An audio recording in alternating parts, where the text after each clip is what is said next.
Details on Nvidia's next generation of GPUs, codenamed Blackwell, appear to have been leaked, raising the question of whether Team Green can pull off a better redemption than Shawshank. Let's hope the answer isn't Ziwatane no. Do you remember? That's a deep cut. I'm James Schreiber, this is TechLinked, and this is the Chip Hell forum post where leaker Panzerlied posted the numbers 2, 3, 5, 6, and 7.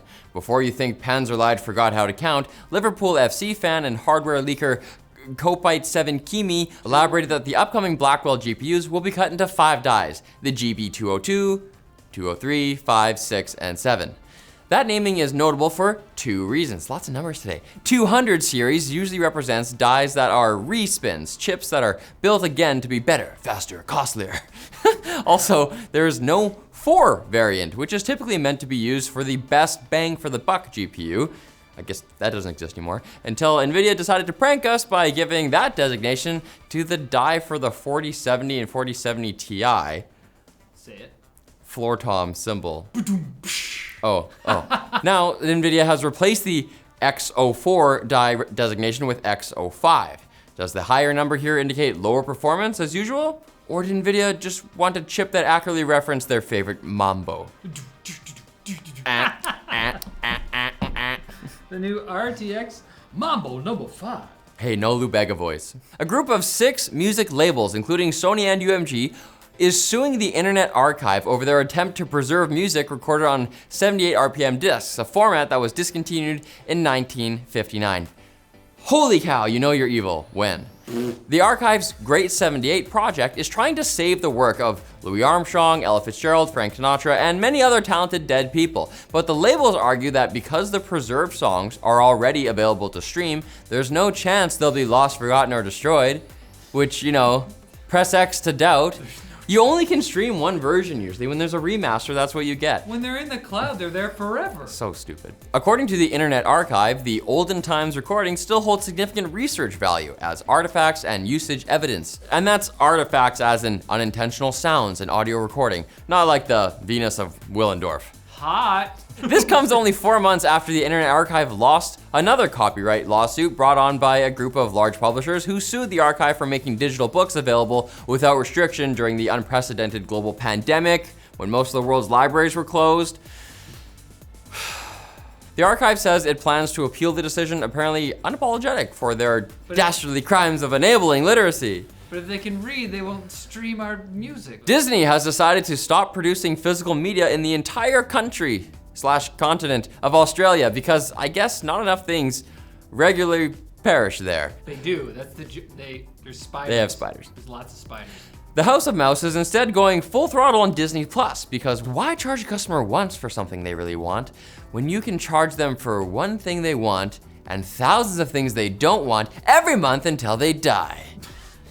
Obviously, this isn't just about getting people to sign up for Disney Plus and then forgetting to cancel their subscription. It's also because of the cost of manufacturing physical media, which I'm sure is only near zero. Disney has also pulled physical releases from some countries in Latin America and Asia where the sales numbers were underwhelming. Unfortunately for some, this trend extends beyond movies, with upcoming games like Starfield not even including a physical game in their $300 Constellation Edition, despite including a steelbook case. They don't have them in the future.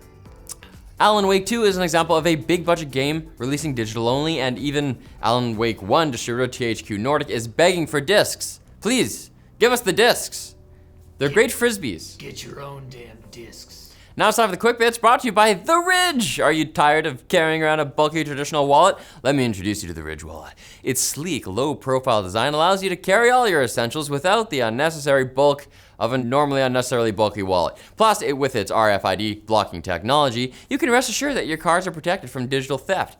The Ridge wallet is made from high-quality materials such as titanium, carbon fiber, and aluminum, ensuring its durability for years to come. Upgrade your everyday carry with the Ridge wallet and enjoy the freedom of a minimalist design. Oh, it's so great. Check them out at the link below and use the code LINKED at checkout for free shipping and 10% off your purchase. The doctor told me the Quick Bits have been inside me all along. I have 3 months to live. Dell was found to have misled consumers on monitor prices in June by Australian regulators, who have now issued the company a fine of $6.46 million US bucks, or 10 million Aussie billabongs. It's actually called a foin. Fine. From August 2019 to December 2021, Dell's Australian website suggested that shoppers could get the best price for monitors if they bundled them with other items. But that best price often turned out to be a much less desirable, higher price. I totally get where Dell's coming from though. They were probably talking about the best price for them. Yeah, well, you know. $6 million is nothing. For Dell? In other tech companies behaving badly news, Apple will soon pay up to $500 million to settle a class action lawsuit filed in 2020 accusing them of secretly throttling the performance of older iPhone models. Remember? Apple maintains that they did nothing wrong, a claim totally consistent with paying $500 million to people complaining you did something wrong. The 3 million claimants involved in the lawsuit could receive about $65 each once all is said and done though, so this way everybody's happy. Apple didn't do anything wrong, they just felt bad. We're sorry you feel that way. Here, you can get a Happy Meal. In other Apple news, according to a man whose name rhymes with Dark Merman, Apple is planning a major update for the Apple Watch's 10th anniversary, Watch X, which sounds like porn. Despite the Roman numeral, the watch won't be a wearable Hellenic sundial, but rather a huge overhaul of the design, including a micro LED display, thinner watch case, magnetic band attachment system, and a blood pressure monitor. That's gotta be weird for the 9th model of the Apple Watch, which isn't even out yet and is by all reports an extremely minor upgrade to the standard Apple Watch formula. Middle child syndrome, I guess. Where's Windows 9? Microsoft went micro hard, finding vulnerabilities in the industrial automation software CodeSys. Objectively, the sexiest kind of software. In both a presentation and a blog post, Microsoft stated these vulnerabilities could be used for remote code execution and denial of service attacks. Due to the wide use of the software, these vulnerabilities could have been used to shut down important utilities like power plants, which provide the energy that allows you to Google why Sharona was written out in the middle of the 3rd season of Emmy-winning TV series Monk, starring Tony Shalhoub. It's a Why? travesty! It's a travesty! Why Sharona? And Netflix is rolling out public testing of its new cloud gaming service for select subscribers in Canada and the UK.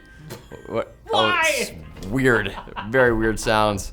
Netflix has had mobile games since last November, but now a random handful of Brits and Canucks will be able to stream exactly 2 games on web browsers on certain TVs, notably not including Apple TV, because the Apple Store doesn't allow cloud gaming and Tim Cook hates joy.